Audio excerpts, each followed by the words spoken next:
Threads of war. The anatomy of a foot in mud. When visualizing the theater of global warfare, the human mind naturally gravitates toward the spectacular and the explosive. One thinks of the deafening roar of howitzers, the relentless chatter of heavy machine guns, the suffocating clouds of yellow mustard gas rolling across scarred plains, and the cold, unyielding armor of advancing tanks. The brain expects the machinery of kinetic destruction. It rarely, if ever, considers a grandmother sitting peacefully in a rocking chair with a ball of yarn. It almost never contemplates the humble, deeply domestic act of knitting as a critical component of military infrastructure or international espionage. Yet beneath the grand, terrible canopy of the First and Second World Wars, the true battles, the granular, daily struggles that determined whether an army could march, survive, and ultimately conquer, were often fought on a microscopic, biological level.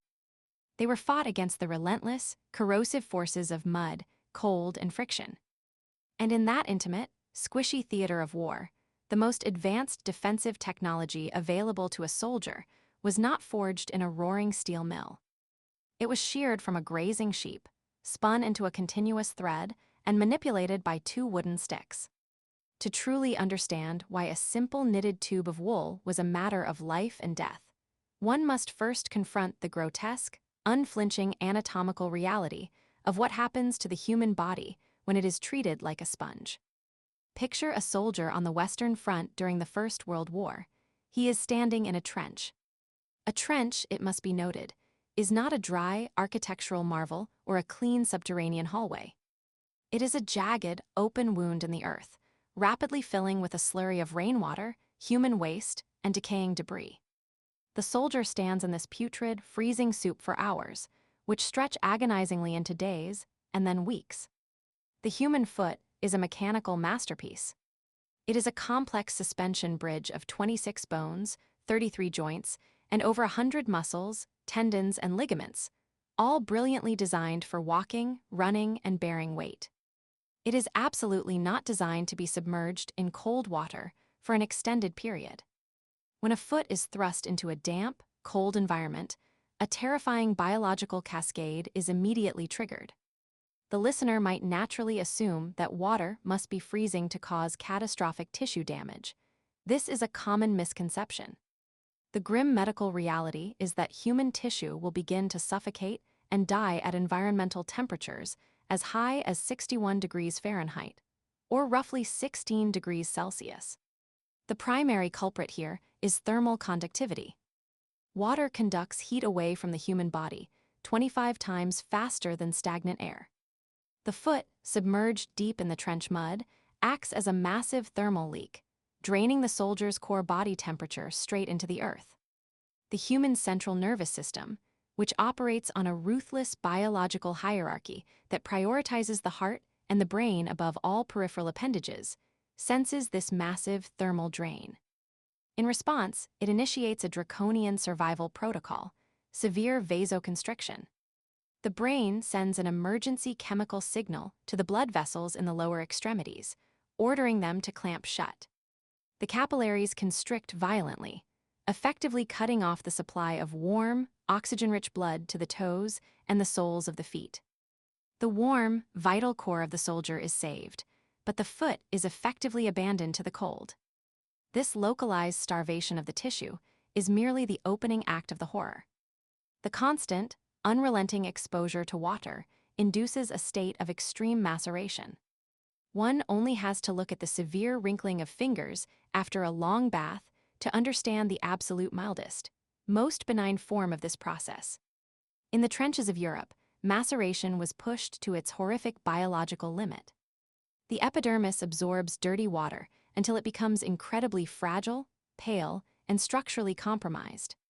The foot first turns a ghastly, ghostly white as the blood leaves, then angry, inflamed shades of red, and finally a bruised, hypoxic blue as deep oxygen deprivation fully sets in. What does this feel like for the soldier? The sensory distress is a barrage of neurological red alerts.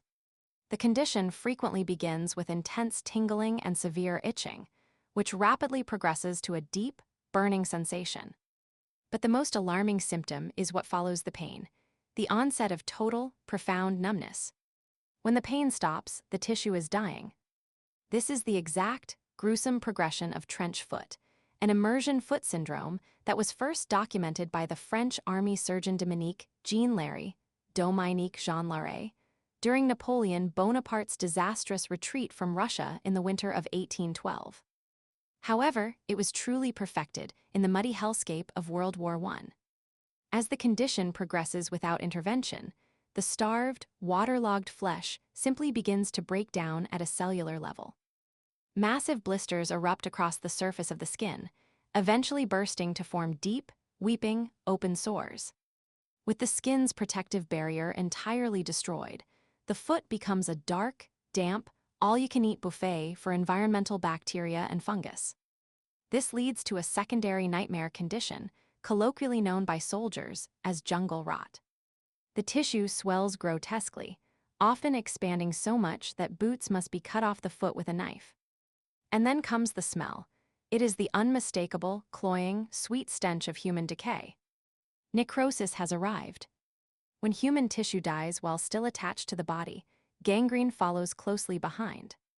Gangrene is not a mild medical inconvenience that can be cured with a clean bandage or a warm cup of tea. It is a highly aggressive, bacterial putrefaction of the flesh that serves as a one-way street to systemic sepsis, a bacterial invasion of the entire bloodstream that will kill a human being with terrifying, unstoppable speed. The only medical intervention available to early 20th century surgeons to stop the relentless upward march of gangrene was surgical debridement, the aggressive cutting away of dead and dying flesh, or, in advanced cases, bilateral guillotine amputation. The foot, having literally rotted off the end of the leg, must be severed entirely to save the life of the soldier. This was not a rare occurrence. It was an epidemic. During the bitter, freezing winter of 1914 to 1915, the British Army alone lost tens of thousands of men not to enemy artillery, not to sniper fire, and not to shrapnel, but to the mud. The condition was so devastating that onset could occur in as little as 10 to 13 hours of exposure. Nor is this an ancient disease eradicated by modern medicine. The exact same biomechanical failure still occurs today. Medical journals recently documented the case of a healthy 51-year-old man who developed severe, bilateral trench foot simply from exercising in wet socks for 15 days during a rainy period. Despite receiving modern, broad-spectrum antibiotics within hours of hospitalization, his tissue died so rapidly that doctors were forced to amputate both of his legs to save him from systemic sepsis. The mud is patient, and biology is unforgiving. The exothermic miracle of sheep hair. Faced with this epidemic of rotting extremities, the military desperately needed a solution.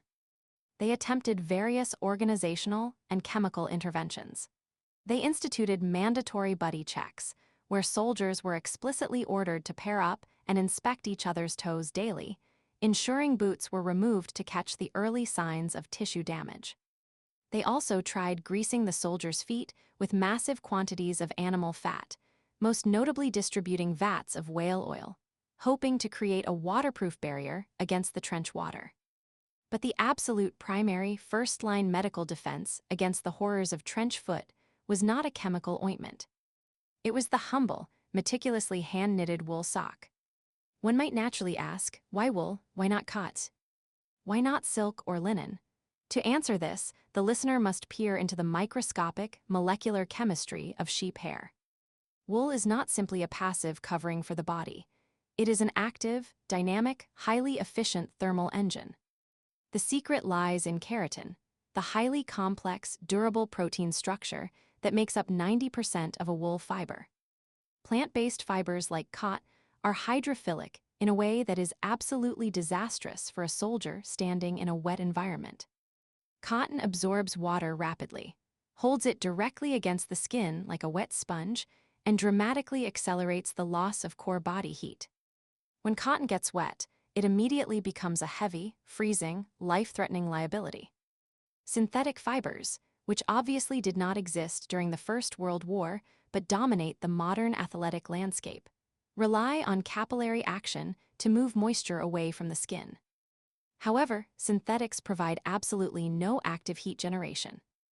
Wool, on the other hand, engages in a literal chemical miracle known in physics as vapor phase absorption.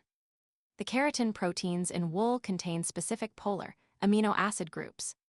When ambient moisture from the damp trench, or vaporous sweat evaporating from a marching soldier's foot, encounters a wool fiber, the microscopic pores in the cortex of the hair literally pull the water molecules inside the structure.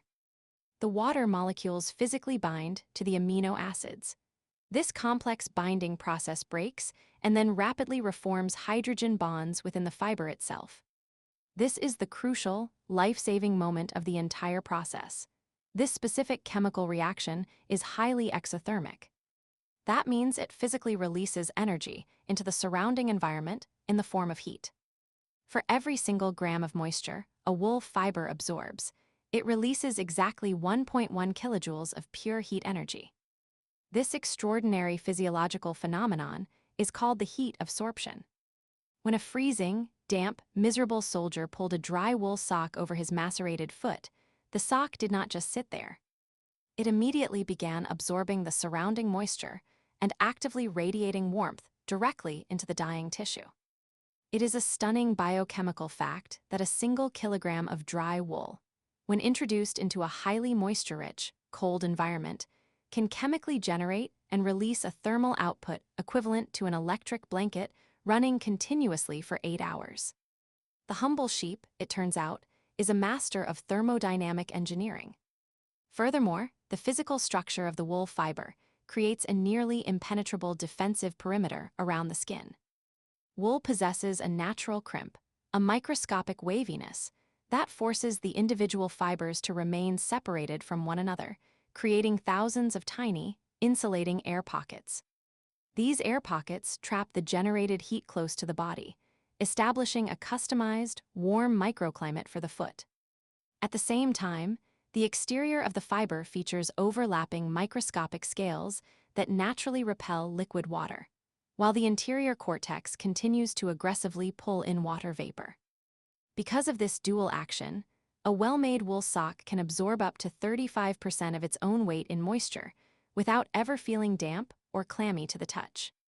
It is, quite simply, the perfect anti-trench foot device.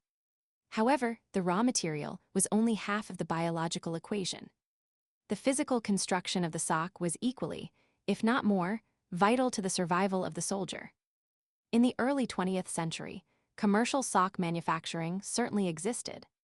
The most notable example was the Nelson Knitting Company in Rockford, Illinois, a massive operation that famously produced the red-heeled socks that would later be repurposed by mid-century mothers into nostalgic, stuffed sock monkeys.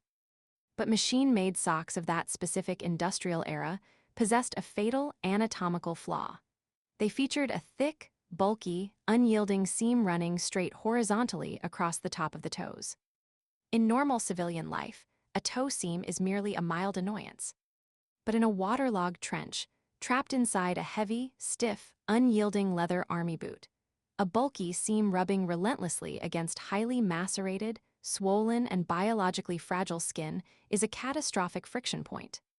With every single step a soldier took, that thick ridge of machine-stitched yarn would abrade the weakened epidermis. It would quickly rub a blister into the waterlogged flesh. That blister would inevitably pop, creating an open, raw ulcer. That ulcer would immediately invite the bacteria swimming in the trench water, and the swift, terrifying countdown to amputation and gangrene would begin. The solution to this deadly friction crisis was an absolute stroke of domestic genius, known to modern knitters as the Kitchener stitch. The technique is widely believed to have been named after, or at least heavily promoted by, Horatio Herbert Kitchener, the formidable, highly decorated British Secretary of State for War.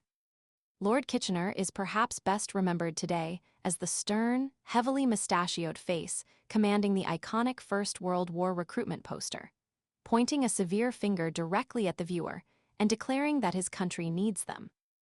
But in the quiet, focused world of fiber arts, his legacy is far more practical and life-saving. The Kitchener stitch is a highly specific, mathematical method of using a tapestry needle to weave a length of yarn back and forth through two parallel rows of live knitting loops, perfectly grafting them together. The result of this painstaking hand-weaving is a closure that perfectly mimics an unbroken, continuous row of knitting. There is no ridge, there is no bulky overlap, there is absolutely no seam.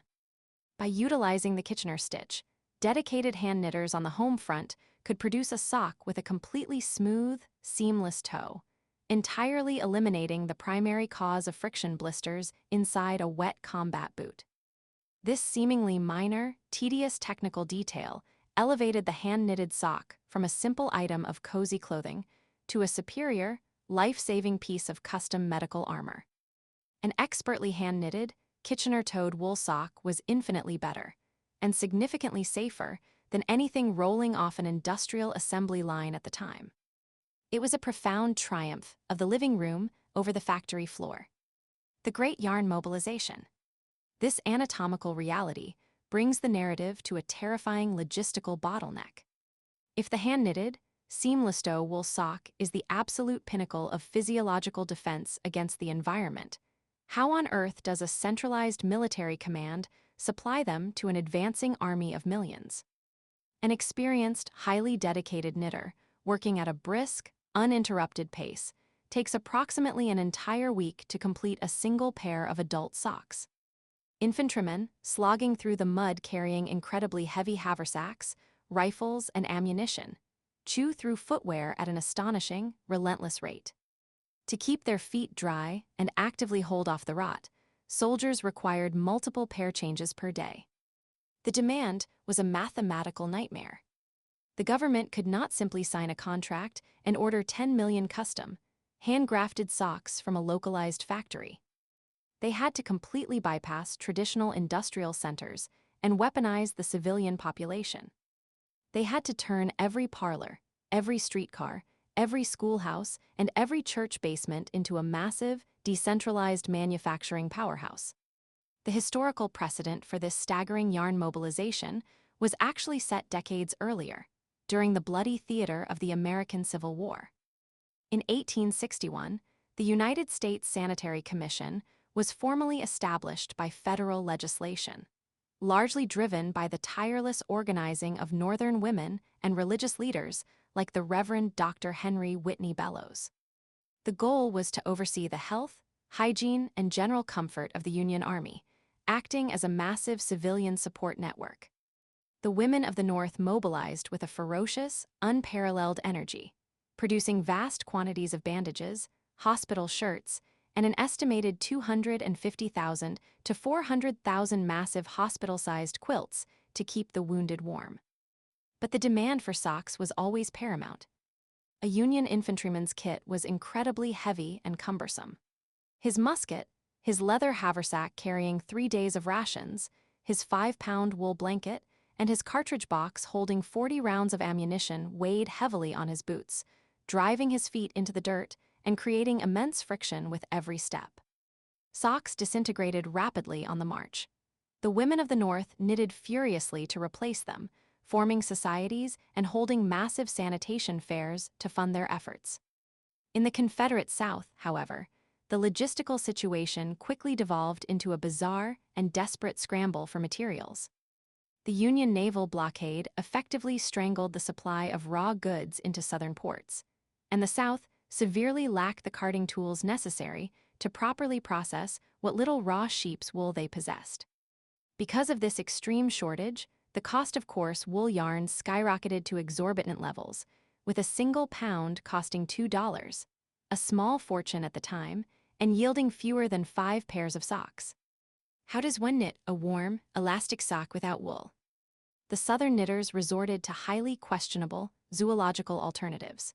Newspapers like the Mobile Register seriously instructed their female readers to blend whatever cotton they had with any animal hair they could scavenge, specifically recommending cow hair, rabbit fur, or even dog hair, to impart some semblance of warmth and stretch to the garments.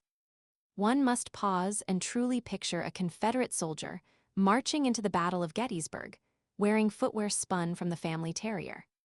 The sheer desperation of Civil War logistics is palpable. But it was during the First and Second World Wars that the great yarn mobilization reached its absolute, astonishing zenith. The statistics from these global conflicts are so massive they border on the hallucinatory.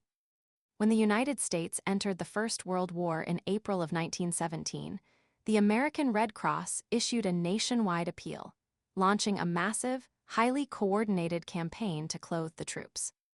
They distributed strict, standardized military knitting patterns to ensure that the garments would fit snugly inside regulation, combat boots, and underneath steel helmets, mandating the use of specific olive drab or navy blue yarns.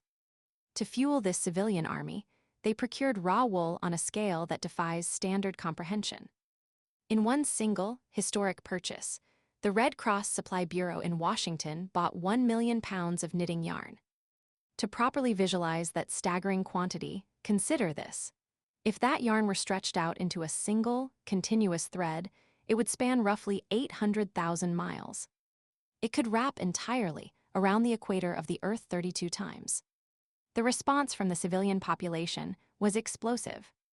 In just an 18-month period ending in early 1919, volunteer knitters in the United States dedicated an estimated 2 million hours of labor to the cause. They processed 45 million pounds of raw wool. In total, they produced an estimated 22 million hand-knitted garments, including over 3.5 million pairs of socks for the armed forces. The dedication was absolute. The suffragists alone logged over 40,000 hours, completing more than 73 million individual stitches while fighting for the right to vote. At the Butterick Building in New York City, 800 workers, including many men who had never held needles before, were given 2 30-minute crash courses in knitting basics. Within 6 short weeks, this makeshift workforce churned out nearly 800 sweaters, gloves, and socks to completely supply the crew of the USS Nevada battleship. First Lady Eleanor Roosevelt was frequently photographed knitting in public, effectively launching the Knit for Defense campaign at a highly publicized tea at the Waldorf Astoria in New York to inspire the nation. In Canada, during the Second World War, an estimated 750,000 female volunteers knitted a staggering 50 million items for the troops. However, the demand from the trenches was so relentless that the Red Cross quickly recognized human hands alone could not win the war against trench foot. The Nelson Knitting Company, working at maximum capacity, was only producing 5,400 pairs a day. It was not enough. They turned to mechanical assistance, spearheaded by Mabel Boardman, the only woman on the Red Cross Central Commission. The Red Cross purchased and distributed thousands of circular sock machines. These were not massive factory looms. They were intricate, hand-cranked, cast-iron cylinders bristling with latch-hook needles, designed to be clamped to a kitchen table. A trained operator cranking the handle of a Gearhart machine could churn out a perfectly formed, tubular sock in a mere 40 minutes, dramatically reducing a week's worth of painstaking hand labor to the length of a short lunch break. The Red Cross offered a brilliant, highly effective incentive to the public. They provided families with a mechanical machine and 10 pounds of raw wool. If the family successfully knitted 30 pairs of socks for the troops within a strict 3-week deadline, they were allowed to keep the machine indefinitely to generate domestic income after the war. It was an unparalleled logistical triumph, a seamless fusion of massive government supply lines and hyper-localized domestic cottage industry. Covert stitches and steganography. Now the narrative must dramatically shift focus, zooming in from the massive, million-pound scale of global logistics to the quiet, highly secretive, microscopic world of international espionage. While millions of everyday citizens were furiously knitting to keep human feet attached to legs, a much smaller, highly trained subset of the population was using those exact same wooden tools to bring down empires. To truly understand how a domestic craft heavily associated with grandmothers became a lethal weapon of covert intelligence, the listener must first understand the foundational mathematical architecture of knitted fabric. At its absolute structural core knitting is a binary system. It is, in essence, an analog precursor to the digital code that runs modern computer processors. Every knitted garment ever created, from a simple dishcloth to a highly complex Aran sweater, is constructed from combinations of just two foundational variables: the knit stitch and the purl stitch.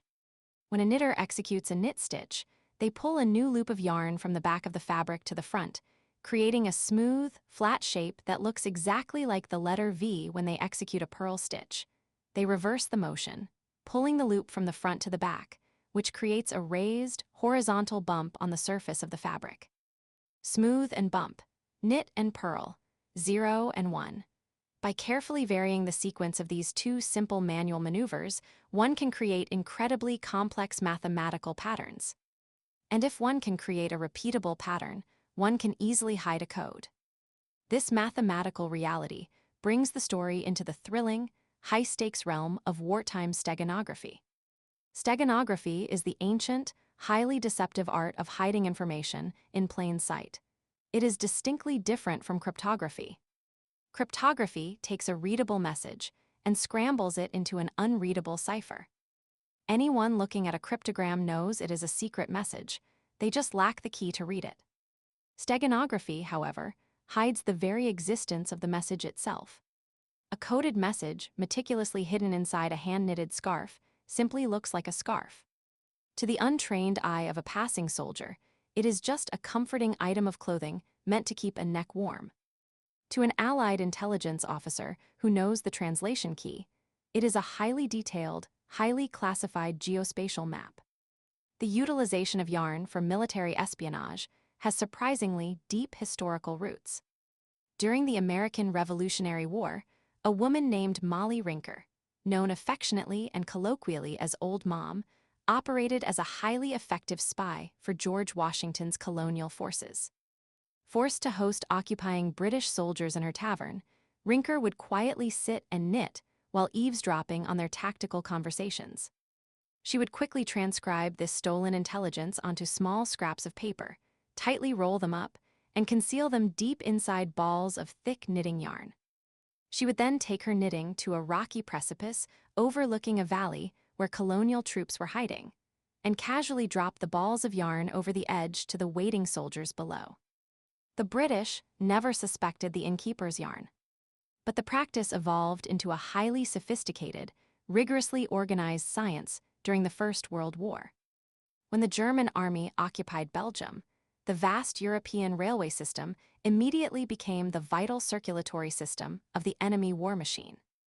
The trains moved heavy artillery, tons of ammunition, and thousands of fresh troops directly to the Western Front. The Allied forces desperately needed real-time, accurate intelligence regarding these specific train movements to plan their defensive strategies and coordinate their own artillery barrages. Enter la Dame Blanche, which is French for the White Lady. Named after an ominous German legend predicting that the fall of the Hohenzollern dynasty would be signaled by the appearance of a ghostly woman in white, this was a massive underground intelligence network founded by an engineer named Walther Voltaire Dewey. Dewey took over the operation after his cousin, who had started an earlier spy ring, was caught and executed by the Germans. La Dame Blanche was wildly, undeniably successful, eventually supplying the British Secret Service with roughly 70% of all Allied military intelligence collected worldwide during the entire war. A significant reason for their phenomenal success was the composition of their workforce. Nearly 30% of their 1,300 active agents were women. And these women brilliantly exploited a massive, fatal psychological blind spot in the German security apparatus. Heavily armed German guards patrolling a rail yard were deeply paranoid. They were explicitly trained to shoot anyone carrying a camera, looking through binoculars, or frantically scribbling notes on a pad. They were emphatically not trained to view an elderly woman sitting peacefully by her open window, clicking her knitting needles, as a severe military threat. The psychological camouflage was flawless. The military patriarchy simply could not conceive that a domestic, highly feminine craft could be weaponized for data collection. Picture an ordinary Belgian grandmother perched at her kitchen window, her eyes fixed on the rail yard across the street. She is not knitting a sweater for her grandson. She is compiling a highly accurate, real-time intelligence database. As a loud train chugs past her home, she observes its cargo and encodes the data directly into the fabric resting in her lap. The methodology is brutally simple and flawlessly effective. If a train passes carrying standard enemy troops, she executes 2 rows of a straight knit stitch. If the next train is hauling heavy artillery or enclosed wagons full of ammunition, she alters her rhythm, perhaps purling a stitch to create a distinct, tactile bump, or intentionally dropping a stitch entirely to leave a deliberate hole in the fabric. Every single bump, every smooth V, every empty hole is a recorded data point logging the type, number, and timing of the enemy forces. Other agents developed equally ingenious methods of textile espionage. A Frenchwoman named Madame Levangle, would sit by her front window, seemingly absorbed entirely in her yarn, while secretly tapping her foot on the floorboards to transmit rhythmic Morse code to her children in the room below. The children, sitting at a table and pretending to diligently complete their schoolwork, were actually frantically transcribing the enemy troop movements passing outside. The German marshals stationed nearby noticed absolutely nothing. Once the Belgian grandmother completed her coded garment, she would casually pass the seemingly innocent fabric to a runner, often another covert member of the resistance, who would then smuggle the physical log out of the occupied zone at great personal risk. The Allied intelligence officers, who eventually received the garment, did not wear it. They laid it flat on a table, traced the stitches with their fingers, and read the fabric exactly like a spreadsheet, translating the bumps and holes back into actionable military intelligence. This form of steganography was so remarkably effective, and the threat of subversion so terrifying to high command, that military censors went into a state of bureaucratic panic. The 1942 publication, A Guide to Codes and Signals, explicitly warned officers that spies were working code into knitting and embroidery. During both the First and Second World Wars, the United States Office of Censorship, along with British authorities, outright banned the international mailing of civilian knitting patterns. The government was paralyzed by the fear that the printed instructions for a simple baby blanket or a pair of mittens were actually highly complex, indecipherable codes masking the blueprints for military secrets. Even Elizabeth Bentley, an infamous American spy who worked for the Soviet Union before eventually turning informant, utilized the unassuming, grandmotherly nature of her knitting bag to smuggle highly classified early plans for B-29 bombers out of heavily guarded aircraft manufacturing facilities. The bizarre reality of the spy knitter. The bizarre, thrilling reality of the spy knitter reached its absolute zenith in the dangerous theater of the Second World War with a remarkable woman named Phyllis Ladder Doyle. Operating under the clandestine code names Genevieve and Paulette, Doyle was a 23-year-old secret agent working for the highly secretive British Special Operations Executive, or SOE. She was not merely observing trains from a safe distance through a kitchen window. She was actively inserting herself directly into the throat of the enemy war machine. Doyle's motivation was deeply personal and fueled by grief.